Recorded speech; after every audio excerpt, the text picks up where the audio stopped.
Hello, welcome to Wrestleopinionated. This is our weekly show all about the shows of AEW. We are your hosts. I am recovering from being stabbed with a vaccine Morg, and this is... Oh no, you've given yourself an intro, you've thrown everything. I'd have been prepared for a COVID isn't real rant or something. I'm 100% prepared, Matt Strange, and this is... Sick and tired, Muir.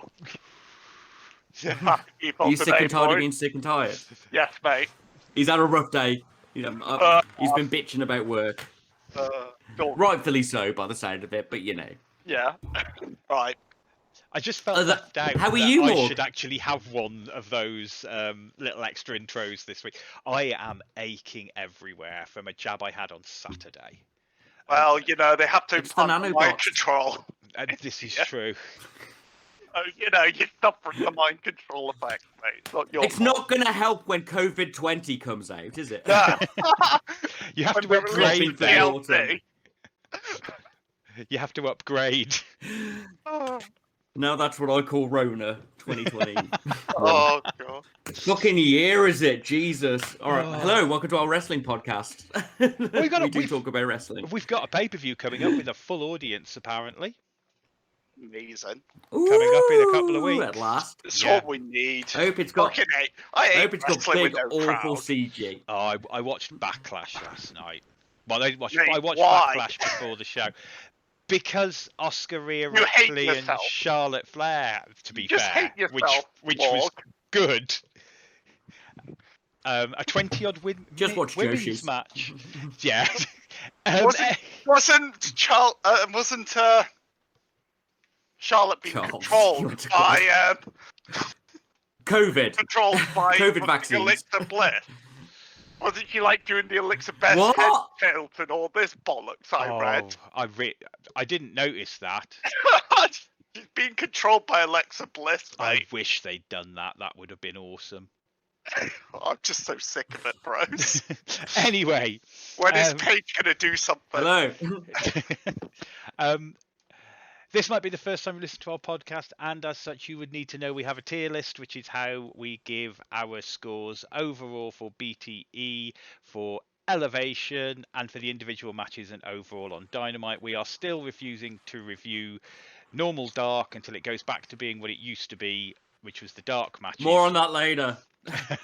More on that later.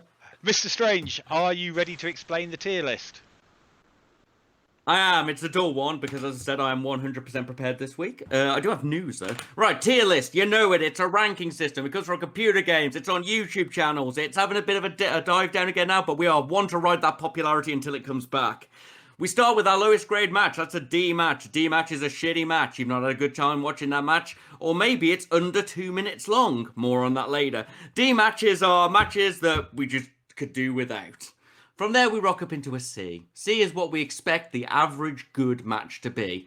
Enough story, good wrestling. Sure, your mind's not being blown, but you've had a good time. The wrestling's solid. You walk out going, yeah, that was all right. In fact, more, give me a soundbite, but a positive one. It's all right.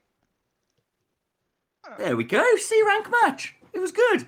From there, we rock up to B, probably my the most common kind of good match, in my opinion. It's when we get excited. Match +1. You've got the story. The characters are on their faces. The wrestling is crisp and clean. You don't pick up any botches. It's more than a, it's all right. You're like, oh, that was really good. That's what we want from a B match. Just that shade above good, but not quite amazing, which is A. An amazing match. We want story in. We want story out. I want to know who the characters are, why they're there. I want that match to be perfect. Some cool things I've never seen before. Maybe some clever use of outside interference. You know, a little bit of flair sprinkled on it. That's what makes it a B match and A match. You don't catch up anything weird. There's no slow moments. You just go, yeah, that was fucking wicked. And it should be your match of the night on average. But ideally on a match of the night, we would like an S-rank match. S-rank matches are the fucking top titties of everything. You talk about it for years to come. You send gifts to your non-wrestling mates. You've got great story, great character work, story in, story out. Things you've never seen in the ring before. Yeah, maybe a little bit of colour, maybe some exciting props. You want a spectacle from the S-rank match. You want to see the S-rank match on the card itself and go, that's going to be fucking wicked. And then your hopes are actually lived up to. Your hype is golden. You get to watch a skeleton ninja fight a bunch of Japanese assassins and talk about it solidly every week for a year.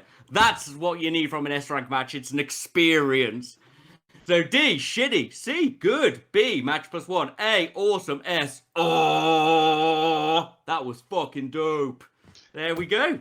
Every week, boys. I was sitting there waiting. He's not mentioned it yet. He's not mentioned. Am I going to have to chuck it in at the end? No, mate. No. It's the gold standard. So, news. Mr. Strange, do you want to start off with the sad piece? No, I want to start off. Oh, okay. Poor Miz and poor John Morrison being eaten by zombies. You need a F in the chat, boys. They're gone now. If you But haven't- carry on. What? Yeah. So on What? Backlash last night, there was a lumberjack match, and because it was being sponsored by Army of Darkness or something, Army of the Dead. Army of the Dead, new Netflix show by Zack Snyder, the lumberjacks were all zombies. It is as good as it's. I'm just going to say, right, if I told you, Strange, that they had a match, a lumberjack match, and the lumberjacks were all zombies, it's going to get one of two scores, isn't it? Yes. Yeah, it's going to be a D or an S. There's. Yes, mate. It was not an S. Oh no. Oh no. I don't know what makes me sadder, the concept of the match or the fact it's connected to a Zack Snyder movie. I'm not sure. The concept of the match is fine if it was in a universe where zombies were a thing, but suddenly zombies. If you did it in Lucha Underground, it'd be Oh, like, yes, fucking mate. zombies, yeah! Yeah, exactly. Anyway. Right, yes. F in the chat for Miz and John Morrison. Hopefully John Morrison can now go to a decent wrestling promotion. That's not fair. From one but, F in the chat. yeah. Let's go to the serious. Let's go to the serious one. From one F in the chat to another F in the chat, Vic Grimes can finally leave his house for the first time since 1997 because, sadly, New Jack has died. He had a heart attack. He's gone now. Many opinions on New Jack as a person. He's the only man I know who has stabbed somebody in a ring and willingly thrown somebody 30 foot to hurt them. So, not the best guy, but fuck me, did that guy have some promo game and hardcore ability, shall we say. I've got a college degree and a criminal record, so I know how to make a decision. New Jack, yeah, sadly, New Jack is gone. Bit of a mixed one, shall we say. The danger level of humanity has decreased by 20%. Rest in peace, New Jack. You were You're a character. Yes. And you didn't deserve to die so young. No. You know, especially on your potential redemption arc as a human. Yeah. Other news. Oh, go on, Morg. I just shouted over you. I was about to get Mr. Muir to do the next one because he's the one who knows about it, and it's another piece of bad news. Oh, Ricky Stark's getting injured. Yeah. Yeah. It was during his Hangman match, and is it his neck that he's injured or shoulder? I can't remember. Sorry, yeah, he pretty much jumped onto his own head. Yeah. I watched it happen. Yeah. It's not too bad though. It's only a fracture, so he's only going to be out for I think he said 9 weeks, so it's not bad at all. Yeah, for it's a not neck that injury. bad. And yeah, thankfully it could have been a lot worse, So thankfully it's only a few months of that. So wish him all the best, and hope him to be back soon. Matt, Nick, let him know from us. Pass it on. Yeah, we know Nick listens. We know Matt listens We as well. know now. Matt. We definitely know listens. More on that later. Matt, it's going to be a positive episode. More on that later. Stick with us. I have anything to do with it. And last piece of major news. So allegedly, so this first came to light to me because I saw an article that was about Andrade not wanting to sign with AEW at the moment because of there is alleged heat between the EVPs, between the Elite and Cody, from what I've managed to glean. This is alleged heat. There are a lot of people who think it's a work. There are a lot of people that I think it might be legitimate heat. The Bucks have made a tweet about it, kind of making light of it a little, which makes me think, because that's the kind of thing they do when something's not actually real. It is possible that the only reason they're not really talking is because Cody's concentrating on the run up to being a dad. There's all kinds of stuff. But yeah, allegedly the Bucks and Cody have heat, which, if it's true, that doesn't bode well for AEWs. I'm gonna speculate here. Look at him go. Well, we know Cody and Kenny have some different opinions on the business, because Cody's made references about Kenny wanting stuff at the last minute and things. And there is a difference in the sort of style of matches and story they like to tell. So I'm guessing there is a little bit of drama and distance, but I don't think it's going to be full-blown heat. No. It is keeping Andrade away from starting Los Ignorables, though. So fucking get it sorted. Matt, Nick, go talk to Cody. Sort this shit out. I need Los Ignorables. Kenny, fuck me. Sorry, I've got a thing. Social media. Kenny says he did a tweet where he said he's still owes a kicking to Naito for taking off. Yeah. And I know they like to fuck about with this Forbidden Door, and they've taunted us quite a bit, but my love for Tetsuya Naito. All I'm saying, if they don't found the no conditioner club, I don't care about this angle, mate. If Andrade can go to AEW, sort it out, boys. Yeah. And Naito goes to back him up, I would fucking mark out. I'll shit my pants and roll over the floor. That's what I do when I'm excited, apparently. Yeah, just scoot around my coffee table, really excited. Yeah, no, sorry, Morg. I've just sort of hijacked the show because that's what it is. That's important. So you might get your Los Ignobles invasion. Yeah. Your invasion that you really want. What is May's part? I don't care. Naito gets on better with Io. We've seen all the pictures of them together now. She's been around him loads. You know what I really want? It's Taishi and Tan. Who's Taishi? Taishi's Jr. Taishi, Tam, and Vegan Noodle Zack Sabre Jr. as Taishi's tag team. But you can't split up the Dangerous Techers. They're the best tag team ever. Right, anyway, this isn't about NJP Dub. No, Morg doesn't watch it. Quick, Morg. You're back in control. So, moving on, social media of the week, and it's me, I believe, this week, because normally this is Strange's thing. It's just a little thing I found that I think is worth checking out, and it's Dolph Ziggler and Ryan Nemeth, who are both brothers. Ryan Nemeth, who regularly gets a different name from us. Some variation on the name, Zolf Diggler. Because they're brothers and both stand-up comedians, allegedly, quite a lot of their stuff's usually quite funny and gets a nice reaction from the fan.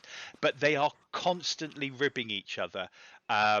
Last night's one, after Dolph Ziggler lost the tag team championships on, I don't know which ones they were, on Backlash, Ryan Nemeth sent him a tweet, which was a picture of The Simpsons with his face on, with a little sign saying "Better luck next time." So yeah, the two of them worth checking out as two brothers who, do stand-up comedy and are apparently quite amusing. So other people have told me. I will be keeping a closer eye on them now after this. Ziggler and Trent often have a lot of banter. Oh, Dolph to AEW. I said Ziggler and Trent are really good friends, and Ziggler often called Trent a piece of shit because he's got the same boot design as him and stuff. And Trent will be like, "You stole my moves" and things. So I think Ziggler should escape. You see his picture, and all of his mates are the AEW roster. I was going to say one of his big mates is Cody. That's a really big mate. Him, Cody, and former Zack Ryder. Matt Cardona. Thank you, Matt Cardona. Name was escaping me. Three of those are big big mates, hence why Cardona and Ziggler had such a good feud, that they basically grew themselves on Twitter. Anyway, moving on, it's that time of the week. Oh no. It's that time for us to give our reviews of this week's shows, and we start, as always, with Mr. Muir and BTE, or Being the Elite. Right. So this BTE starts off with Matt Jackson talking about the Bucks' history with STU, which is a really good. He should have been on the show. Yeah. I was going to get that, but yeah. I'm sorry. No! I'm sorry, Mo. Yeah. No, I'm quitting now. Go on. My heckin' spot. Yeah. But basically it goes to a good breakdown of their history with each other, which I think you should all watch if possible. And yes, he says at the end, this should have been on Dynamite, which is completely what we always say. And I wholeheartedly agree that this should have been on Dynamite. Maybe with a bit more production value, but yeah. I don't know if it needed more production value. Quick, on the spot, I thought this was a really fucking good promo. And if this was on Dynamite, I'd have been giving it an A. I thought this was a really good promo. Yeah. It was a great heel promo that was, muted and not overly done. Yeah. So I enjoyed it quite a lot. I'm sorry, Matt, but it should have been on Dynamite. Yeah. Just saying. Right. I needed a wanky hand signal. If you watch, you just need to mention us at some point, just so we know. Why? I've got to get a mortgage, Matt. Help me. So then we move on to the Dark Order looking, Stu's still looking for his girl. There was no picture of Anna this week. I don't know if you guys saw it, but I definitely didn't. So there was a girl in the distance briefly that looked about Anna's build, but it was very brief. Right. So then we move on to the rest of the Dark Order in their lair / hotel room / hotel lobby. I liked Silver walking in the background. That was really good. I also liked Uno's things that he was looking up on his phone, like stuff like how much wood can a woodchuck chuck and stuff like that. And is 2 inches erect big and shit like this. Well, that was good. I liked Colt's big dad energy where he couldn't even be bothered to stand up for their bit. That was great. Are you going to join us? Just moves his chair closer. It was great. Ken was upset that he couldn't beat up that emo geek, which made me laugh. Then they had a huge discussion about if Sting was their friend or not. Cole got really upset that he talked to him for 2 hours and then he didn't even remember him. Then Uno decides that we should start stealing Taz's gimmick, but they turned this down because none of them could do a good suplex. John Silver is still missing, so they start searching around the room for Silver, and then they break with the 1, 2, 3, 5 sucks. Poor Svive. Then we move on to more Nick Jackson trick shots. Oh, it was just a single fucking hoop throw this week, wasn't it? Yeah. Yeah, these weren't. I enjoy his impressive, deadpan face. But his deadpan face does make them. It fucking gets me. So then we move on to the best friends who have found John Silver. And John Silver, for no apparent reason, is just a child now. He has no, fucking control of himself. Then he starts... Chuck then complains that he's making fun of him because he's talking like a southerner. And then he just screams yeah, fuck you, Dustin, which made me laugh. Because that's Chuck's real name. No. Then they steal his shoes and Statlander walks over him. Trent is definitely the me of their friend group. You could see that they weren't going to pour red wine on him, and you could see that Silver wasn't prepared for it, and he just did it anyway. Yeah. Lad. We know this. Then we go back to them building the ring, which is for a while, which is quite interesting if you like to see how a ring's being built. Then I've done it. Yeah, fair. Then we moved on to the Elite, who, unfortunately, Mick Jackson thought there was Hawaiian Day, where the rest of them knew there was Biker Gangbang Day. I think you'll find by Gallows' words. Matt was still the most beautiful. I fucking love what he was His wearing. outfit But I mean, it's fucking phenomenal. And At least their shoes didn't run out of battery this week.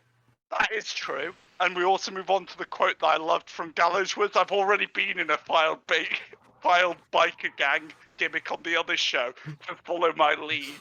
Implying to aces and eights from TNA, which made me laugh. And I'm not sure what Anderson's reference was to him being really sour-faced the whole thing.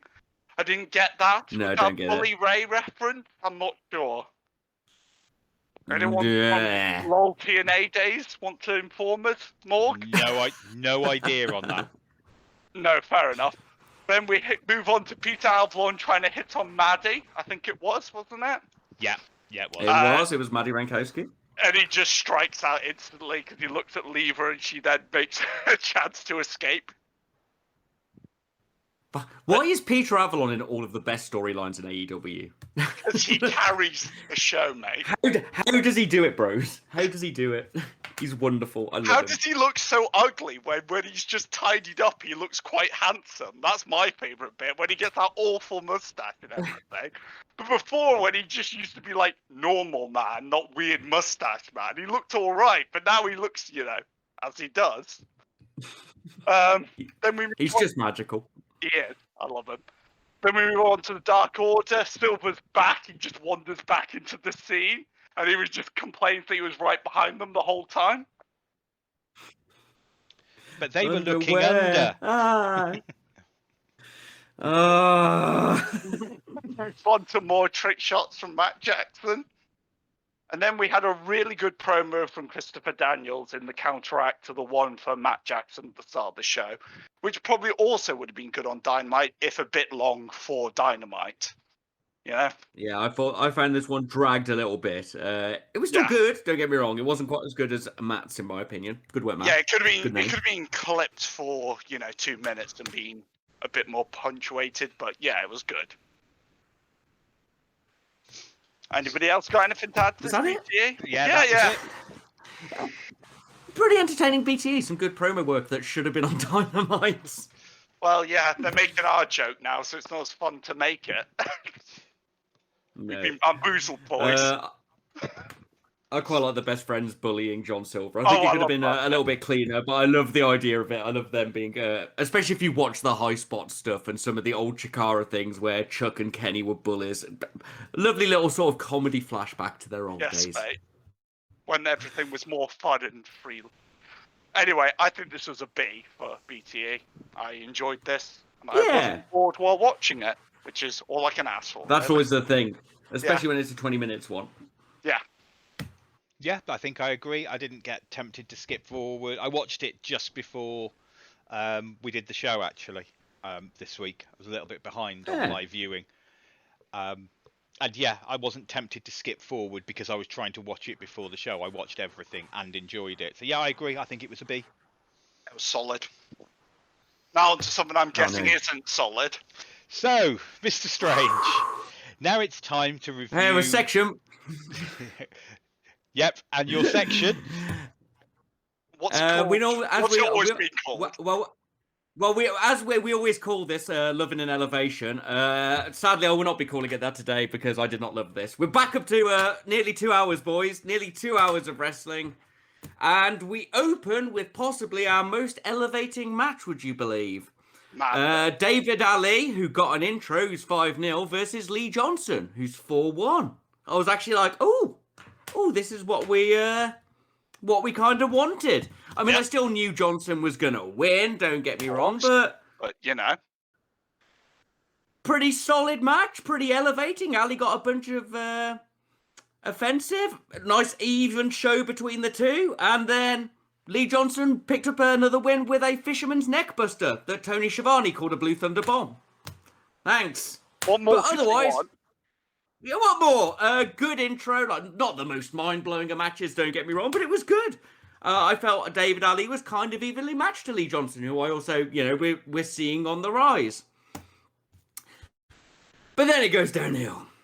Next match is Eddie Kingston versus Massage Mbvsk. No intro for VSK, even though he's been there for like a year now. He got a little bit of offense in, and Eddie made him look a bit, pretty good. Solid enough. Can't really say VSK was elevated. We knew who the winner was going to be. But not as bad as some other matches. Wait. Ethan Page and Scorpio Sky defeated Fuego and Baron Black, who got no intros. I think Fuego and Baron Black have earned their intros by now. I'm just throwing that out there. Baron Black got a little bit of offense in. Fuego got a good hot tag. Solid enough, but meh. Obviously, they won with a Ego's Edge, which I love, but even I'm growing tired. The Big Show, Paul White, did his little heartwarming backstory section with Danny Limelight, where we learned about Danny Limelight being a Marine, him becoming a wrestler, etc. Apparently, they actually met back in the day on the old USA tours of the military that Dubs E does. If you enjoy those little heartwarming backstory sections or little bits of the character work, it's alright. Thunder Rosa took on Renee Michelle. No intro for Renee. Not a lot of chemistry in this match. Bit slow and awkward. Weird end as well. Thunder Rosa's added a new submission to her finisher collection, and I'm not sold on it yet. I'll have to see it a bit more. Could have been the lack of chemistry. We saw the same Eddie Kingston promo we saw on Dynamite, so that was a thing. Chucky T took on no intro Miles Morales. Chuck just sort of... Sorry, that really tickled me. What did you say? I said no intro Miles Morales really tickled me. That's a great wrestling name. Chuck pretty much took him apart. He got a little run of offense, but then he was awful waffled and it was over. Cool. Layla Hirsch defeated Danny Jordan, who didn't get an intro. And Danny Jordan always had an intro on Dark, and she came out with a little book, because I remember going, why does she want to burn books? Is she a Nazi? Then I had to learn the Mean Girls thing. Bit of a shame, I thought, on that one. Once again, not a lot of chemistry. Quite an even match, though. There was a fucking brutal face kick in it. A lot of good ideas, just didn't quite pull them off. But most elevating match, yeah, I'd say Jordan looked to be, similar sort of power scale to Hirsch, who has been shown to be, at least upper mid-card. I love Hirsch. But, skippable. Scorpio Sky and Ethan Page had a promo where they were good comedy upper mid-card heels. That sort of thing they do. Neat. Matt Sydal took on Manny Smith, who had no intro, and it's his first match. Guess what happened? Not elevating at all. Jade Cargill took on Rekka Tahaka, who I talked about last week, who I like the look of. Rekka did some moves, and then it was over. But we did get the story bit, which is hinted at on Dynamite, where the lawyer MJF had for his matches against Moxley came out to make her the most money he could. And I quite enjoyed that comedy shitbag character, so... Yeah, fair. Yeah, it could be fun, giving a... typical whiny white man American budget lawyer. I'm down with it. Fun. Also. Now a match I didn't need to see, and I think this is the one where my enthusiasm broke, if you know what I mean. I go from being like, well, these aren't the best matches, but I'll get it down and give them a good watch. Mark Quinn and Matt Hardy versus McQueen and Alexander. But why is Matt Hardy in a tag team match with another tag team person who's in their own tag team again? I've seen him with every member of Private and Party. I've seen him with the Blade. I don't know if he's been out with the Butcher. Let the tag teams tag. Anyway, Matt Hardy did everything and won. It was super lame. Britt Baker took on Rachel Rose. No intro for her. I looked away and it was over. Should have looked away, should you? God damn it. I believe more on this later. More on this later. Have I got these matches in the wrong order? Yeah, these matches are in the wrong order. No, it doesn't. Oh, no, I've done it right, I think. We might miss some. Who knows? Maddie Rankowski took on Tay Conti. Maddie's got music. Yay, she's got an intro, even though we've taken away Danny Jordan's. Bit weird. Tay gave Maddie some actual offense. I was just getting a bit tired. It was all just a bit so obvious. It was all right. I don't really think it helped anybody. Thunder Rosa had a promo where she described a new finisher. Chaos Project Jurassic Express defeated Chaos Project. It was a real match. I was really excited. Then I realised it was Marco and Jungle Boy, not Luchasaurus. Oh. Fine little fun match though. You can let Marco do his comedy stuff because you've got Serpentico, who is not so overwhelmingly massive. It was all right, worth a pop. Marco got the pin.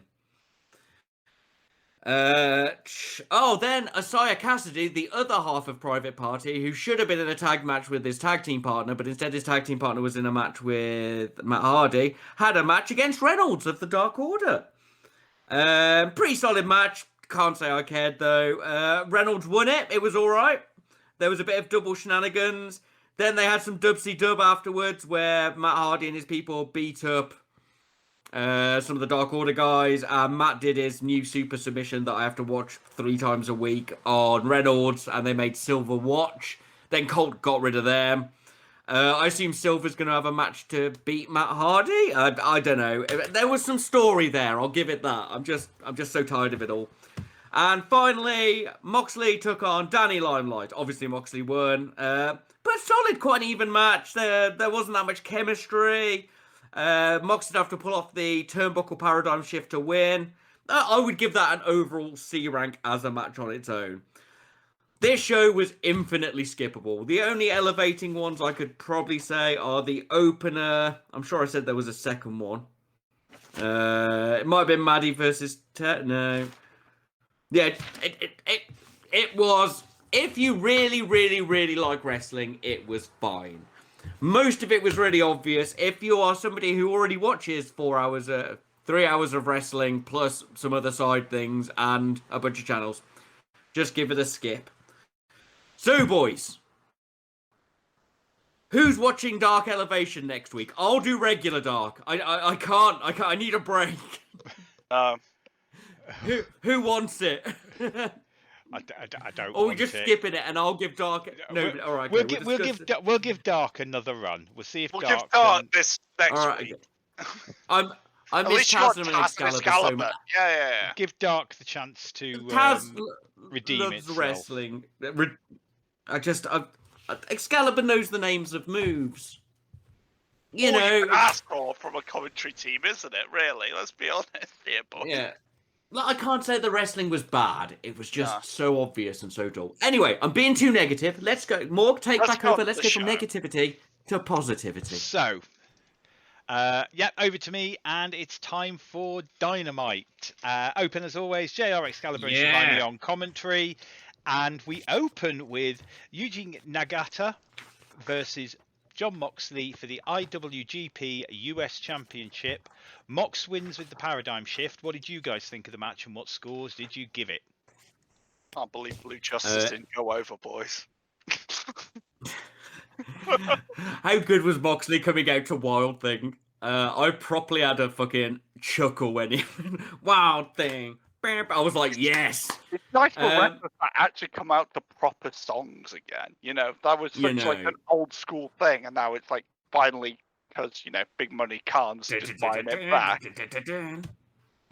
Yeah, no, really good. Rocky Romero was there, which is a huge connection to NJPW. He's really big over there. That's the biggest NJPW thing, as far as I'm concerned, that Rocky's there, because he's like their talent. He's basically non-Japanese talent representative, isn't he? Yes, mate. Anyway, the match. I had a great time on this match. I actually don't have many comments on it because this was just a solid NJPW match. Lots of chopper, lots of slammer, mostly pace, just enough of everything for me.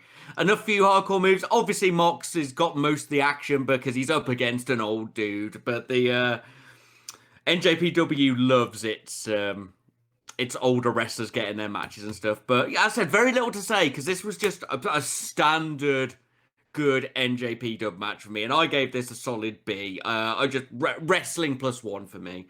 I'm also going to point out that Mox doing the bow at the end. In Japan, the lower you go, the more respectful and like apologetic or buffing of the other person you are. And Moxie went straight to knees and head on floor. That's huge. That's like I don't think we even have a comparison. That's like a written letter of respect and apology, just in one It's like act, and then he did. surrender. Yeah. Yeah, Complete basically. surrender. Yeah. But yeah, I fucking love this match, and it's a solid B. The only things I'd like to add to this, I'm so happy touring's coming back because they're announcing that they're on tour again. And I'm like, oh, thank God. Different wrestling shows and new wrestling fans around the place. God, it's going to be so much better when we have fans back. But also, I love the only thing I got to add that you haven't already was the off the bomb rope lariat where Moxley fell and then fucking lariated him off the rope was fucking ace. And this was just solid for me the whole way through. Nagata, I always enjoy a Nagata match, and it was just, NJPW match, so I give it a B myself. Morg, it's a very different style match for you. What have you got? So yeah, it was a good match. It was enjoyable. I watched the whole thing. It didn't have enough.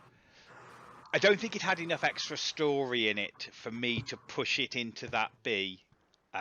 It's a high C for me, but I think that was just because of all the story and how much I was looking forward to it.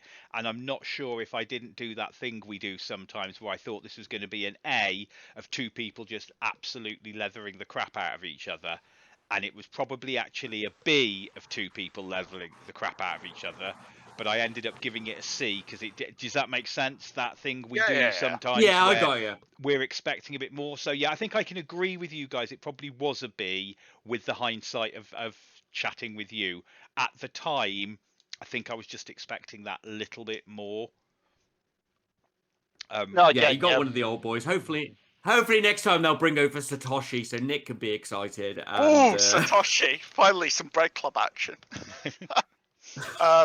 The only problem is I think you've got to have your expectations when it's like, when it's an old guy from NJPW, you know what kind of match you're going to get.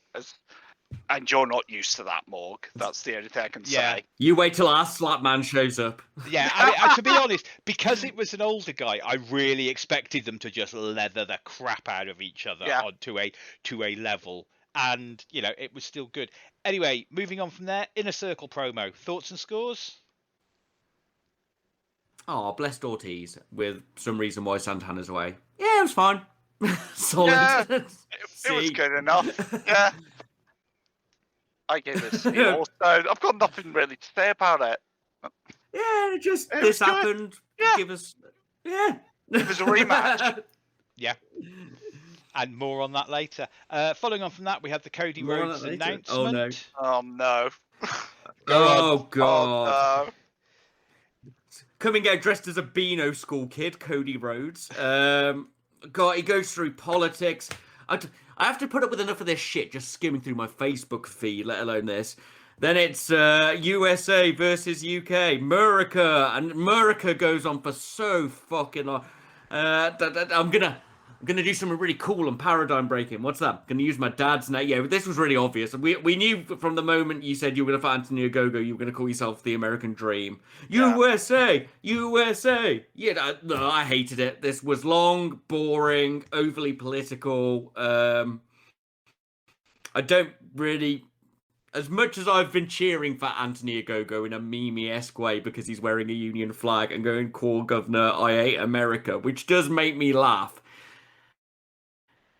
You've got to make me laugh with it. You can't take this seriously because it's so fucking retro and 80s, and it's the kind of thing Americans would have eaten up. Maybe Americans do still eat this up. I don't know. They do. As a babyface American promo, this was a classic Cody Rhodes B. If I was critiquing it in that way, very, very patriotic. It was all right to me because I could see what it was. I don't like these kind of promos, and I don't think this kind of thing belongs. I don't think Anthony Ogogo. It is. I don't think Anthony Ogogo doing the "I hate America" belongs in AEW. To be fair, as much as we might, lol at it, it's a bit like, really, this doesn't belong in AEW. You're better than this. Go on, Muir. You know when WWE said that AEW was setting back wrestling 30 years because of a blood and guts match. No, this is setting back wrestling 30 fucking years, if anything is. Give it a fucking D, boys. It was terrible. I hated it. I've already written it down, mate. Thanks. If it had been shorter and hammed up, like if Yes, he'd come mate, out in a fucking Star Spangled Banner. If it was ridiculous. Yeah, exactly. But giving it that serious edge and Yeah. talking about how his daughter will be both black and white. I understand it. I understand we live in a political time where you want to get your message over and such like, but don't spend like 15 minutes of the show telling me America's great, especially when the second country you try to push through it was just shit. Let's just move on. I'm going to labour this. Yeah. So, moving on, SCU versus Young Bucks promo package. Anything to say about that, or should I just get on with the match? I gave a +1 to Kaz saying he was going to beat them up, because whenever somebody says they're going to beat them up, it makes me laugh. But yeah, let's just get on to the match. Don Callis joins commentary. SCU versus the Young Bucks with the Good Brothers for the Tag Team Championship. Bucks win with the BTE trigger. And then Mox and Kingston wreck the Elite locker room. What did you guys think of it? And what score did you give the match? I really enjoyed this match. We get a nice, solid, exciting start. We're getting to see those solid heel Bucks that we're liking. Once again, my notes are a little bit, sparse, just of how much I was enjoying the match. The heel choke spot was really cool. Kaz comes in with a fucking phenomenal hot tag, and I always pop when I see Kaz's leg drops. They're great. They actually, the break wasn't dull. Like, the wrestling continued, and I wasn't like, it's picture in picture, so I'm bored shitless. Celebrity Rehab is a fucking phenomenal move. We should see that more again. Yes, the pacing just kept up. Fucking Christopher Daniels can bleed though, can't he? Jesus. Oh, Jesus Christ. So I think he hit the ring wrong. I Definitely. don't think he was meant to bleed that much. Yeah, it was very hard way. And I think he did a bit of a dusting, and because the camera stayed off him for a long time. Yeah, fair. Yeah, it was down for ages. Kaz did fucking loads of stuff, to be honest. Man, Kaz looks fucking phenomenal in this. I did like Matt Jackson looking guilty temporarily. Like, I enjoy a little bit of small stage acting, shall we say, when you're actually watching them. Kaz pulled off a Styles Clash. Yay! Right. The move that kills people. The last minute save from CD was... I'm joking. Last minute save from CD was great. I quite enjoyed the comedy parody of the I Love You spot. A lot of people hated it, but I get it. They are kids who grew up seeing that spot, and now they're taking the piss out of it. Cool. Right. There was a small slip on the best Meltzer ever that was a shame, but it was styled out, and with the amount of blood that CD was losing, I don't think anyone was going to blame him on that. I love the cheating run with the spray. I thought that was really cool. I've not seen the ice spray from NJPW used in people's eyes and the headbutt before. And the fact it went into a kick out was fucking great. Just a really great match. I really enjoyed it. Even the amount of blood didn't put me off, and sometimes that can. I gave it a high B/A. I'm more sort of leading to A now with a lot of the clever ideas in it, but I'm going to see what you boys say. My only criticism of this match is that they cut away from SCU at the end. I think they should have had a little bit of time just to, go, these guys have now just broken up. Let's have a bit of fallout from that. But no, we cut away instantly to the locker room being destroyed. That's my only downside to this match. It was really good otherwise. Really put over Kaz and how strong he is. As a wrestler, stat-wise. Yeah, it did. Just absolutely fantastic. I really enjoyed it, and I gave it an A, but I was disappointed there was no, SCU breakup bit or anything like that. It was just hard cut away instantly. It's like, what? So, for the second match in a row... Are you the negative person this week, Morg? What's going on? They cut away too soon. We didn't get the payoff to the storyline. That's one of the reasons why I threw the Mox and normally I would say, and then we'll discuss the things that happened afterwards. But it's one of the reasons I've got it noted here that I bundled it in, because the match finished and then we went to Mox. And as much as I like Mox and Kingston being the couple of babyface thugs, I'm really down for that. This was not the moment to do it. This was important. Won't see Celebrity Rehab again, unfortunately. Yeah. We will. They'll be back. So yeah, I ended up giving it a B, but again, listening to you guys, yeah, it was an A. The match was an A. It was absolutely Match was solid. an A, but Story going in, story coming out. It's just a shame they fucked over the story coming out a little by trying to do the next story. Yeah. Less is more. They Boys. probably went over or something. It's and then they're like, possible. quick rush to Dubsy Dub. Following on from that, I'll give it an A then. Christian Cage backstage promo and Matt Sydal interrupts. Any thoughts? No. We're getting good Christian now. I quite enjoy Christian, and I think his banter. When he said the only thing he has to critique was his ability at a buffet table.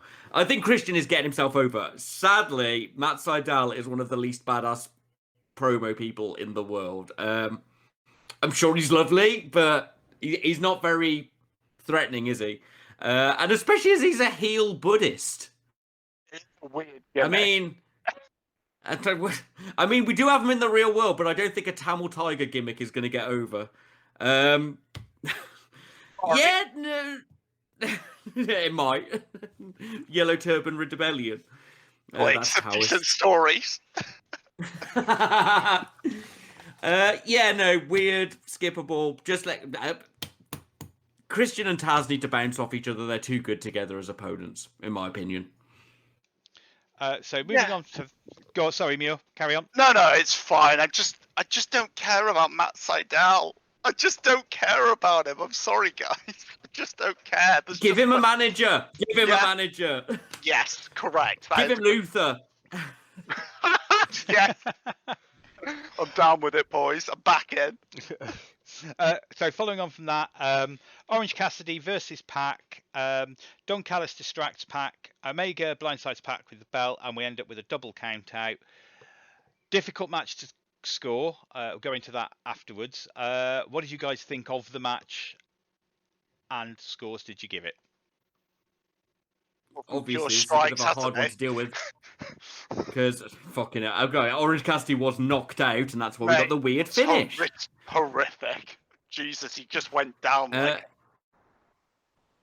Yeah, no. I first noticed it. Do you guys know the story behind this? Shall I just quickly fill that in? Yeah, he got knocked out. Well, fill it in anyway. Orange Cassidy was knocked out. It was supposed to go to a 60-minute time. 20-minute time limit. It's not a championship match. It was meant to go the distance. Orange Cassidy got knocked out, and they had to call something on the fly. And I have to give them extra props for being able to call something interesting on the fly, even if it. Bless Don Callis. Yeah, it felt a bit just straight out there weird, but they got So what did you guys think of the match, and what score did you give it? I can't rate it. Right, I'm going to. It didn't start off that great. It was a slower start, probably building to this 20-minute timer, and obviously the knockout stopped that happening. So I'll just get a few points that I picked up. JR said there was some matches have kissing your sister finishes. What does that mean, JR? What? I didn't hear that. He said it. I trust you. You don't want one of those kissing your sister finishes. And I was like, it's a bit strange. Obviously that Liger bomb was my first note when I was like, that looked fucking brutal. But now knowing Cassidy was half unconscious as it went down. And then the legit dock spots. Cassidy tried, bless him. Like, he did the roll into the ropes and the thumbs up and stuff. He gave it his best, but he was fucking annihilated. Bless Don Callis running out. The Kenny shenanigans. It was clear that Orange Cassidy couldn't finish the match. If you watched this and didn't realise that, you need to learn a bit more about people. It was awkward, but it was a good save. I don't say I can rate it.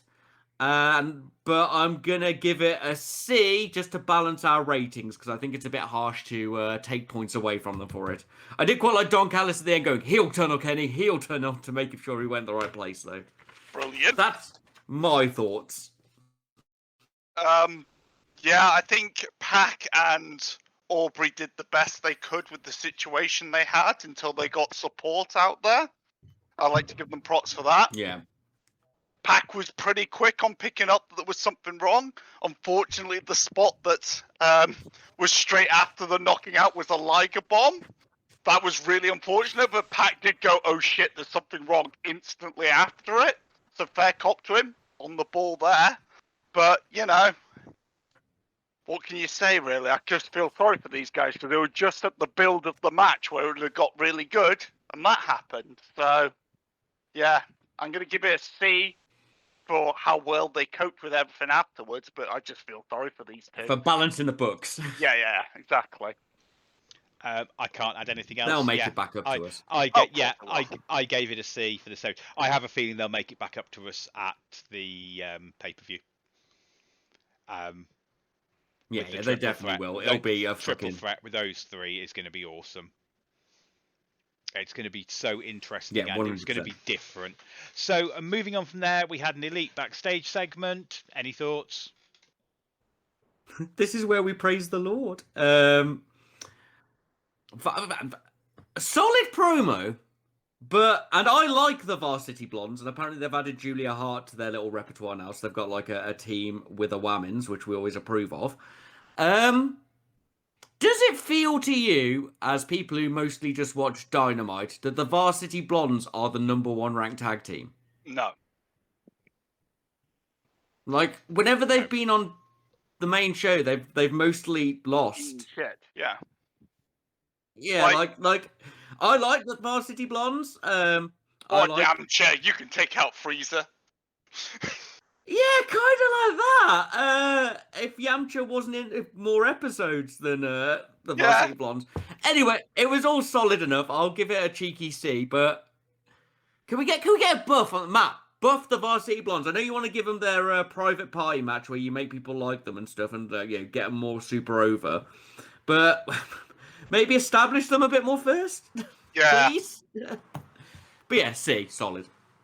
Yeah, it was good enough, but my complaints are exactly the same there. But yeah, it was good enough, and hopefully it'll get them right over, so that's a good thing.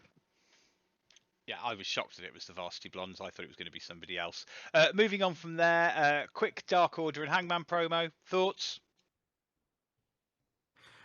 This was great. I gave this an A. Before I even get into it, there's not many notes. I quite liked Hangman saying he doesn't mind losing, and then explaining all the cheating things and stuff. It was a really clever challenge. It can tie into the Cage breaking off from Team Taz stuff they've been alluding to. The double or nothing pun, which obviously ties into it will be a double or nothing match. But also when they're like, aha, look, a pun. And he's like, yeah, this was great. God, Hangman's good. And giving him some background people sort of lens to his attitude. I gave it an A. I thought this was great. Yeah, this was solid, and like you said, it's going to end up with Cage wanting to win clean, and how this group's going to do something and cause an issue there, blah, blah, blah, blah, blah. Great storytelling, you know where it's going. It's solid, and I'm going to enjoy the match. Nothing really to add. Following on from that, Pinnacle Coronation. We have members of the... Am I giving it an A? Yes. Yeah, go for it. Yeah. Right, cool, cheers. These votes are important. Pinnacle Coronation. Inner Circle interrupts on a golf cart, and I'll see what you guys thought of this before I give my comments. Anyone got anything positive to say about this? They can go first. But my opening line is kind of love the crown that MJF was wearing. Yeah. And MJF does pretty well. We get a bit of panto for the kids at the start.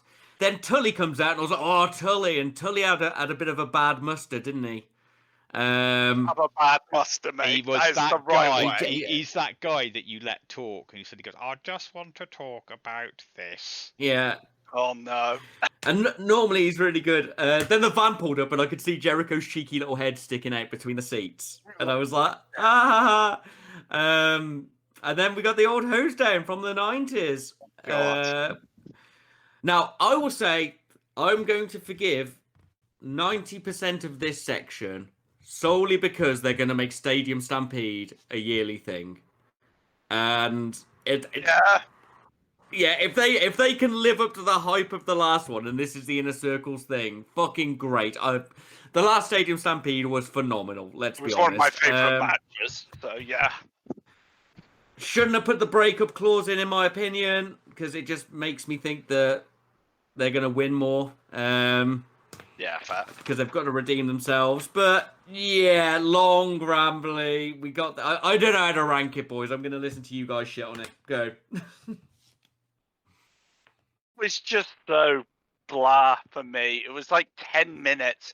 I'm guessing that they were having to fill time from the Pac Cassidy issue, would be my guess. Oh, makes sense. But If only there was somewhere else that timer could have been. More later. there's nowhere that time could have been used. Nowhere. But yeah, it was fine. Just don't care. And I hate gimmicks like this when it's so obvious what's going to happen, but the heels just stand there like dorks. I don't know.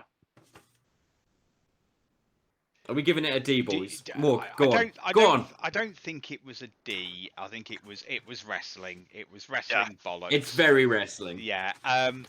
Somebody who I was watching it with did comment on the fact, do you think that when Jericho was on the Austin podcast, he got permission from Austin to do a champagne bath instead of the beer bath? I can't believe JR didn't make a bigger thing out of that, considering he was the... Oh, was it meant to be champagne? Yeah, it was. I think it was supposed to be a little bit of the bubbly being hosed down. It was... Oh, I didn't even pick up on that. That's certainly what I assumed it was, that it was their version of the Austin beer bath with the champagne bath. Mate. That's... but no, they didn't say it, and JR could have, if you'd have had a bit of the old school JR Stone Cold Hyperbole, I think that could have saved it a bit more. I think it was all right. It was very wrestling. It was a C. I don't think it was shit. Tully went too long, and I think Nick's right. I think we've got to give them a little bit of a pass just because they had to fill time. There are better places they could have filled time, but more on that in a moment.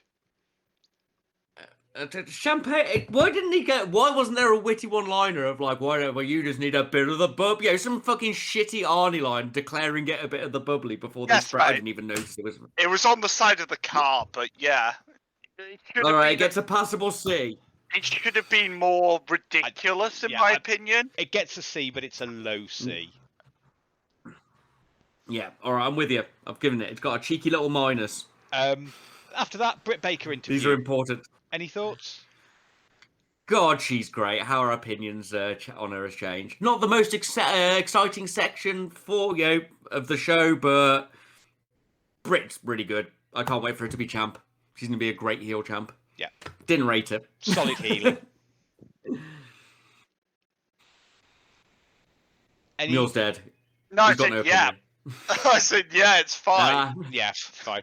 So following on from that, Thunder Rosa versus Jasmine Allure. Thunder wins with the Fire Thunder Driver D squash. Whoa, now. 1 minute 55 seconds. Oh. I paused this at the start when the bell rang, and I was like, "Lol, I'm gonna time it because I expect it to be a really short match, like 4 to 6 minutes." But even my opening comment as it began was, "Blessed Rosa knows what wrestling looks like." Yeah. 1 minute 55 seconds. 1 minute 55 seconds. You know what the problem? If I'd have gone for a... Go on. The problem is they had a no-name jobber, obviously, a relative no-name, no entrance jobber, and so they were never going to go any further than this. They were never going to add the time onto this. Yeah. Just for... They should have given a real women's match. Yeah. Yeah. Take some out of Cody's promo time. No, Cody needs that promo time. Yeah. No. Is there anything to say about it other than just... No, just move on. Just Where the fuck is Sheeta? Where the fuck is their women's champion? I don't necessarily have a problem with not over-labouring the champions, because I think... I get you, Morg, but I haven't seen her around a month. Yeah. Other people are getting more wins. Jade Cargill interview. Oh, anything? Great. I really like Mark Sterling. I just wrote down, fuck yeah, Mark Sterling continuity. That's all I care for. Like, Jade, all right in the ring, great in looks, not great promo game. As I said earlier, give her this guy. See where it goes. Manager, yeah, would be great. I think he's the right kind of manager for her as well. Manager, Yeah, Yeah. you can bully him. Yeah. Yeah. Derby video package. I really liked this. I thought this was the best version of Darby Guinness adverts we've seen. I called him a generic son of a bitch. I thought it was pretty good. I gave it a B. I quite liked actually like Urban Decay, bit of Darby. rage Darby. Yeah. I liked it. I still think his silent ones were better, where it was more like metaphors and building up on that sort of thing. But I still think this was really good, and I gave it a B myself. It's going to have to be a B. Yeah. Good old Oh, Darby. even Yeah. I Back to Gothic to expert. what we like. It's back to the type of stuff that we like. It's not just him and Sting and his little dad coming out every 5 minutes. It's actually Darby being allowed Don't to ever do talk Darby to me or my thing. son ever again. Yeah. So following on from that, Darby Allin with Sting versus Miro for the TNT Championship, and Miro wins by ref stoppage. What were your thoughts on the match, and what scores did you give it? He came out in this shorts with the embroidery already on. Brilliant. Obviously, I enjoyed this, and it's a fucking brutal start from Miro. At the start, when he was like throwing him into barriers and stuff before the bell went off, surely that's when Sting should have stepped in. That's probably one of my. Just started, yeah. That's my biggest criticism of this match. I'd say I was like, Sting, you've stopped Where people are like you, bro? stepping in topes and stop people from being near people. Maybe you should stop the giant Bulgarian man from flattening your son, because it's not legal yet. But no, there was some brutality out there. Like Darby took a throw from Miro like overhead and on just fucking landed flat. It was fucking ludicrous.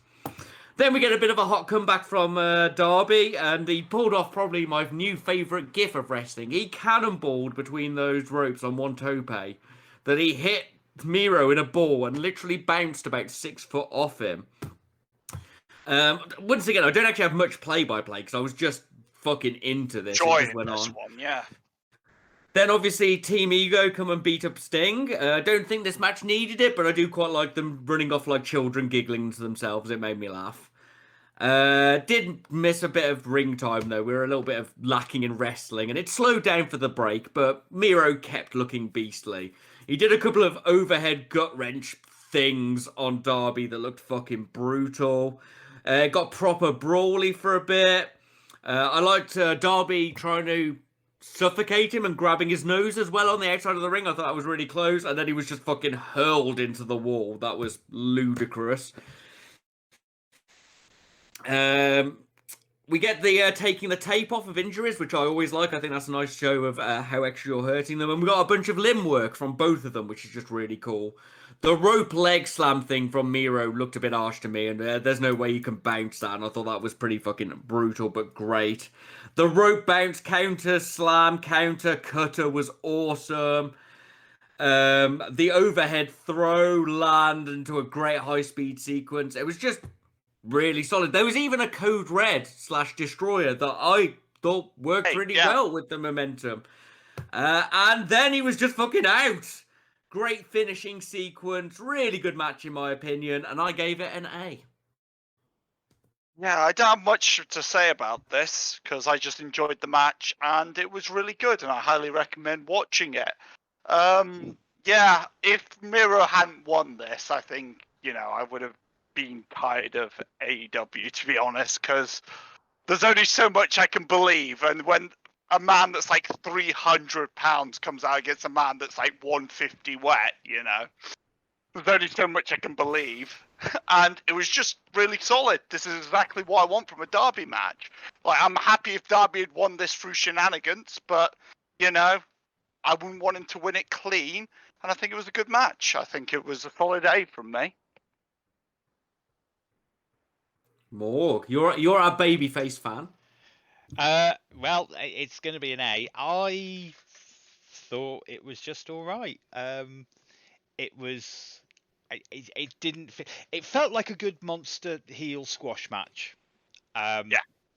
And much like it didn't feel quite as special to me as the Brody Lee Cody Rhodes match, and I think that No, I get you. affected my thoughts on it. It didn't have that special feel. It just felt a bit too heel one-sided. So it didn't really make me go, "Ooh," very much. I liked the ending. I liked the fact that Darby didn't quit, that he wasn't pinned, and he just passed out. That's always a good thing, especially for the indestructible character. But now he can go on and do other things and feud with other people. Hopefully, we can get a little mini Kenny Darby feud going, just to tide over till Hangman's ready. Oh, that'd be cool. Those two will have some good matches. And you can join Los Ignorables of America. Yes. Maybe it is time for the Darby heel turn. I don't see them doing that. I don't think Darby's I'm sure he'd be a great heel, but at the same time, I don't think he will be a great person to turn heel. I think he's too over. Use him as vigilante, man. It's what he was doing before with Cody and stuff. It's what Sting did in the past. It works well with a face.